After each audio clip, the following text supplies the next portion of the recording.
Assalomu alaykum aziz yurtdoshlar. Bugun men juda muhim masalani tushuntirib beraman. Ayrim pensionerlarning pensiyasi nega to'xtatilmoqda? Bu hammaning pensiyasi to'xtaydi degani emasmi? Hukumat va mas'ul idoralar bu borada nima deyapti? Eng asosiysi, pensioner o'z pulini yo'qotib qo'ymaslik uchun nima qilish kerak? Bu ma'lumot har bir oilaga tegishli. Chunki deyarli har birimizning uyimizda ota-onamiz, bobo-buvimiz, nogironligi bo'lgan yaqinimiz yoki boquvchisini yo'qotgan nafaqa oluvchi bor. Iltimos, hozirroq kanalga obuna bo'ling, videoga like bosing.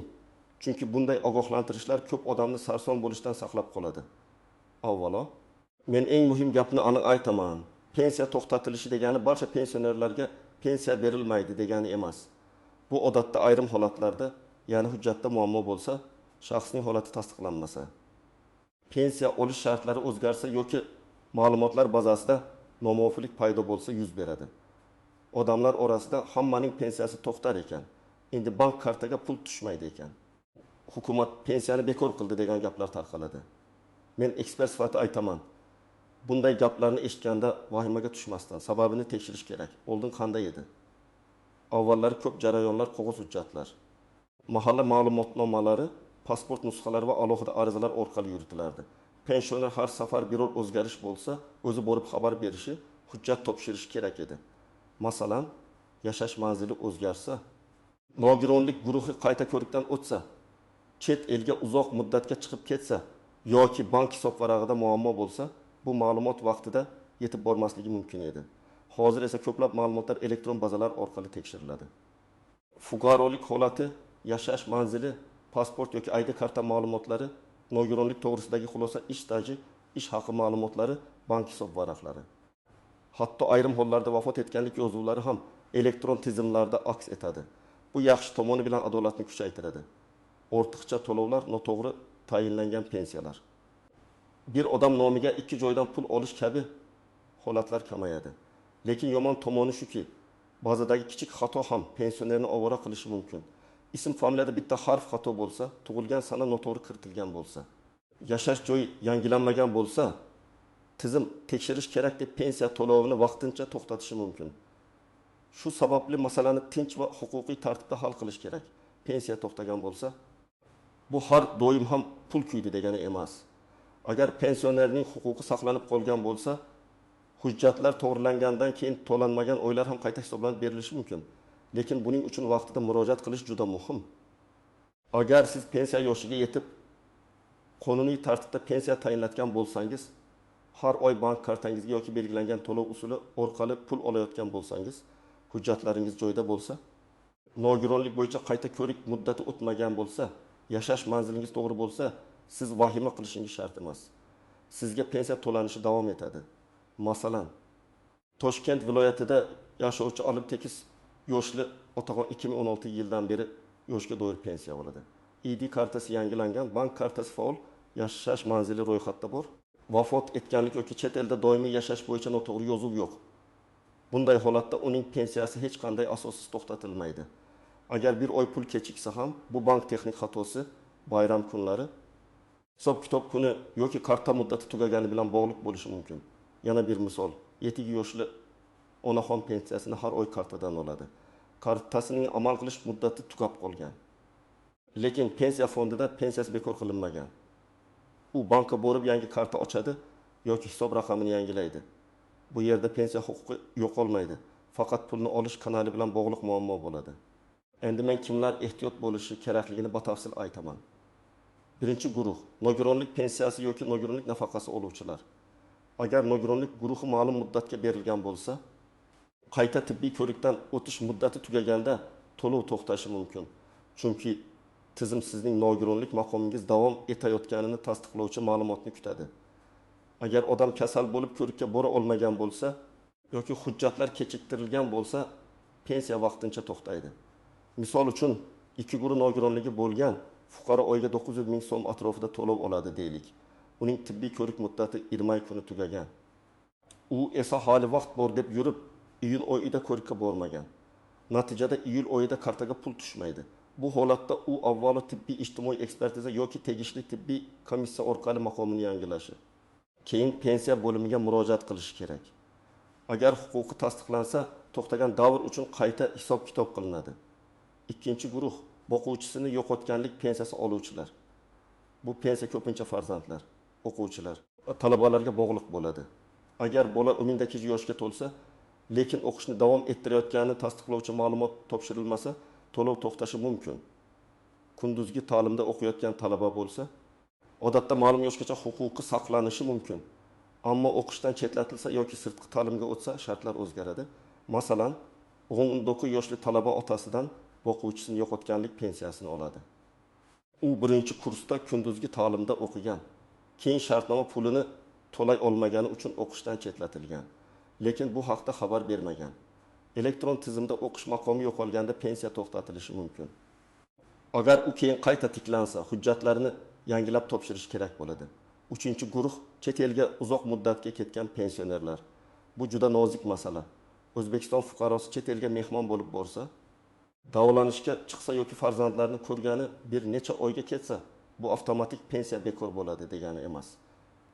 Lekin ayrim hollarda doimiy yashash uchun ketish, konsullik ro'yxati, yashash maqomi, shaxsni tasdiqlash va tirikligini tasdiqlash bilan bog'liq tartiblar bo'lishi mumkin. Agar idorada pensionerning holati bo'yicha shubha paydo bo'lsa, to'lov vaqtincha tekshiruvga tushadi. 4-guruh hujjatlari yangilanmaganlar. Eski pasport muddati tugagan, ID karta olinmagan, familiya o'zgargan, lekin pensiya bazasida eski ma'lumot qolgan bo'lsa, muammo chiqishi mumkin. Ayniqsa ayollarda nikohdan keyin familiya o'zgargan. Lekin pensiya ishida eski familiya turgan holatlar ko'p uchraydi. Bankda bitta familiya pensiya bazasida boshqa familiya bo'lsa, pul tushishi kechikadi.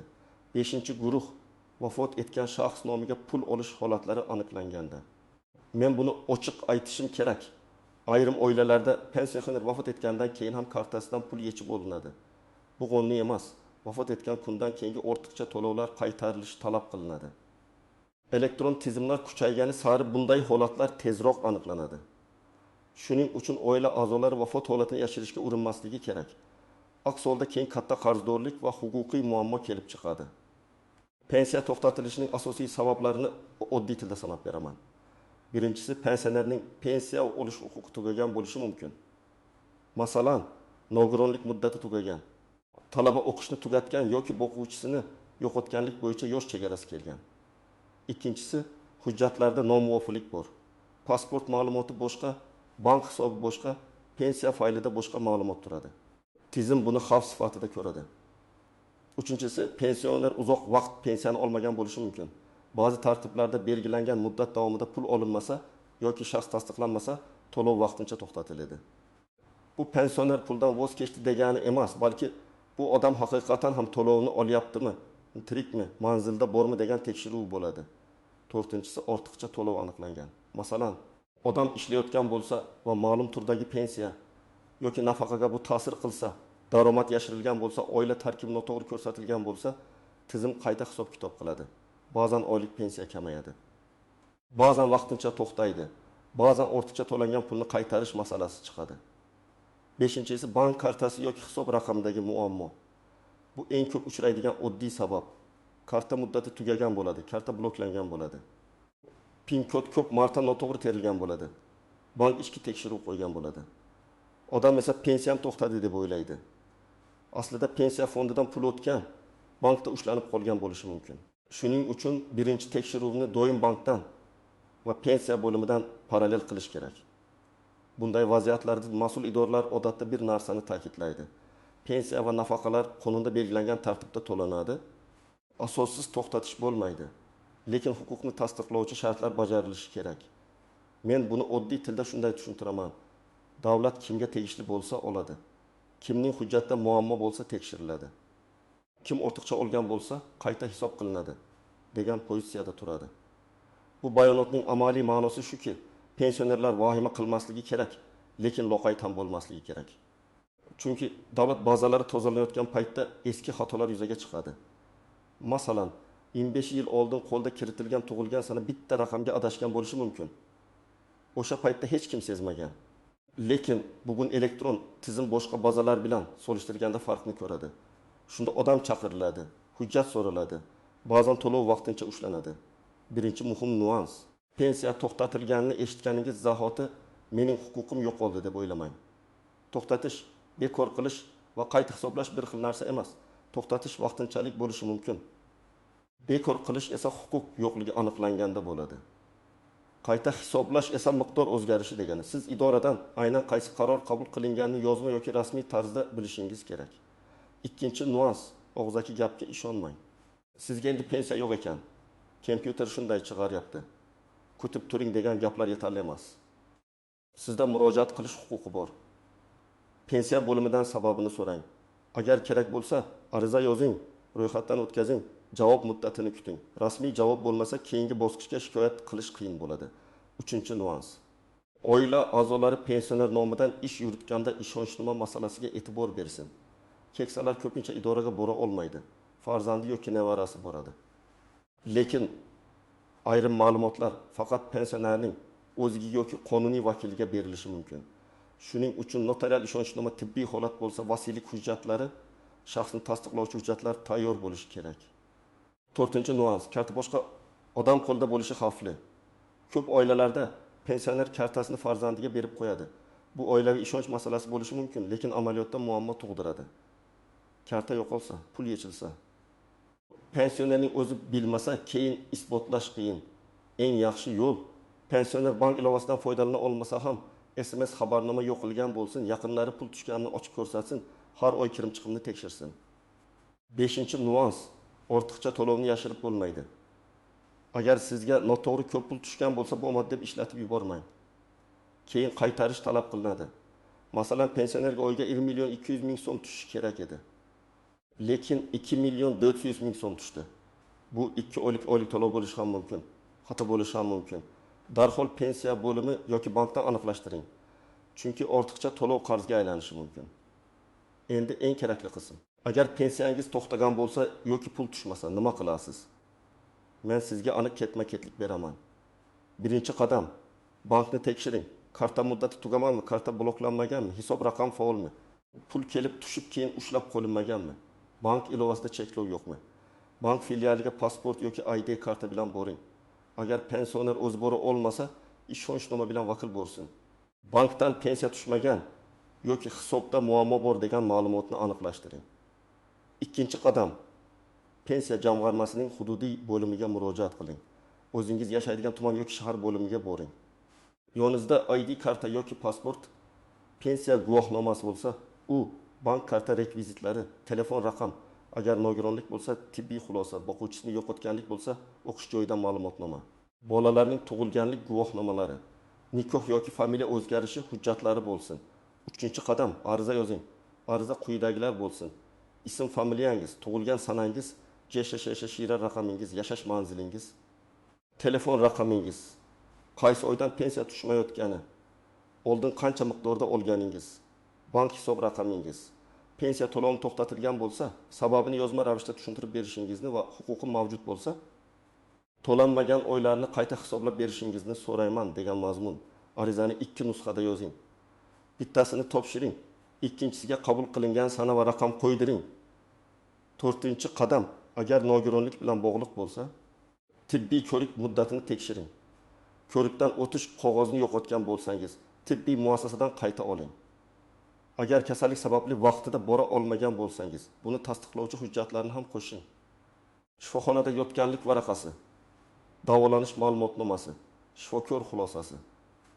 5-qadam, agar boquvchisini yo'qotganlik pensiyasi bo'lsa, o'qish joyidan rasmiy ma'lumotnoma oling. Unda talabaning kunduzgi bo'limda o'qishi kursi, o'qishga qabul qilingan sana va hozirgi maqomi aniq yozilgan bo'lsin. Agar o'qishdan akademik ta'til olgan bo'lsa, bu alohida ko'rsatilishi kerak. 6-qadam, agar manzil yoki familiya o'zgargan bo'lsa, hujjatlarni moslashtiring. Hadiya hujjati, nikoh guvohnomasi, ajrim guvohnomasi, ID karta, doimiy ro'yxat ma'lumotlari bir-biriga mos bo'lishi kerak. Bitta hujjatda Karimova, boshqasida Karimova Dilbar, uchinchisida Karimova Di bo'lib ketgani ba'zan tizimda muammo beradi. 7-qadam, javobdan norozi bo'lsangiz, yuqori turuvchi idoraga murojaat qiling. Avval hududiy pensiya bo'limidan rasmiy javob oling. Keyin viloyat boshqarmasi yoki mas'ul respublika organiga murojaat qiling. Shuningdek, Davlat xizmatlari markazi, ishonch telefoni, Prezident virtual qabulxonasi kabi rasmiy kanallar orqali murojaat qilish mumkin. Muhimi shikoyatda his tuyg'u emas, fakt bo'lsin. Qaysi sana, qaysi oy, qancha miqdor, qaysi hujjat, kim nima dedi, rasmiy javob raqami qanday. 8-qadam hujjatlarni suratga olib saqlang. Bugun ko'p muammolar qog'oz yo'q bo'lib qoldi. Topshirgandim, lekin qayd qilinmagan degan joyda chiqadi. Har bir ariza, ma'lumotnoma, bank rekviziti, tibbiy xulosa, javob xatini telefoningizda rasmiy olib qo'ying. Agar imkon bo'lsa, alohida papkada saqlang. Bu oddiy odat keyin katta yordam beradi. Men sizga yana bir nechta hayotiy vaziyatni aytaman. Chunki ko'pchilik o'z holatini shu misollardan topadi. Birinchi vaziyat, olim 5 yoshli ayol pensiyasini har oy 1 million 500 ming so'm olardi. Bir oy pul tushmadi. U pensiya to'xtadi deb qo'rqdi. Tekshirilganda kartaning amal qilish muddati tugagani ma'lum bo'ldi. Yangi karta ochildi. Keyingi to'lov normal tushdi. Bu yerda davlat pensiyani bekor qilmagan. Muammo bank vositasida bo'lgan.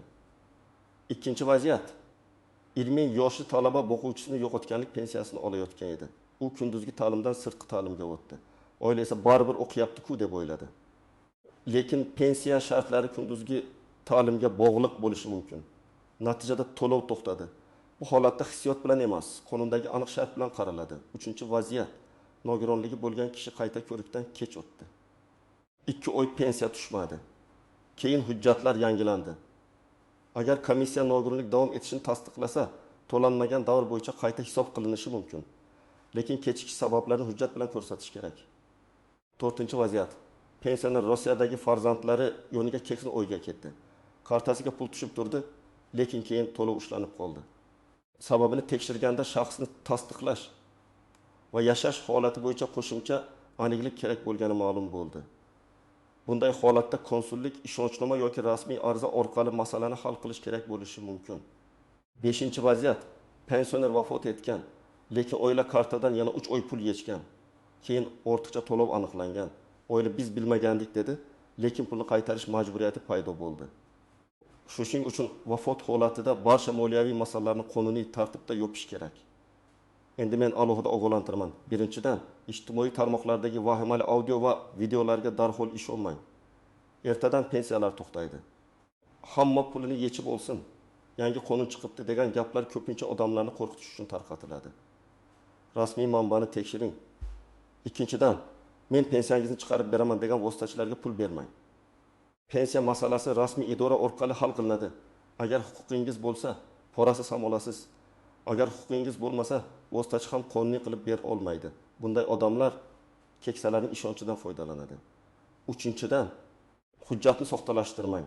Soxta ma'lumotnoma, soxta ish staji, soxta o'qish ma'lumotnomasi keyinchalik jiddiy javobgarlikka olib kelishi mumkin. Bugungi elektron tizimlarda bunday narsalar ertami-kechmi aniqlanadi. 4-dan, muammoni cho'zib yubormang. Pensiya tushmaganiga 3 oy bo'ldi, lekin o'zi to'g'rilanib qolar deb kutish noto'g'ri. Birinchi oydayoq tekshiring. Chunki vaqt o'tgan sari hujjat to'plash, davrni isbotlash, qayta hisob-kitob qilish murakkablashadi. Azizlar, bugungi mavzuning asosiy mazmuni shuki, pensionerlarga pensiya ommaviy tarzda bekor qilinayotgani yo'q, lekin ayrim toifalarda hujjat, maqom, bank hisobi, tibbiy ko'rik, o'qish yoki shaxsni tasdiqlash bilan bog'liq sabablar tufayli to'lov vaqtincha to'xtatilishi mumkin. Sizning vazifangiz vahima qilish emas, aniq sababni topish, hujjatlarni tartibga keltirish va rasmiy ariza bilan murojaat qilish. Men yana bir bor eslataman.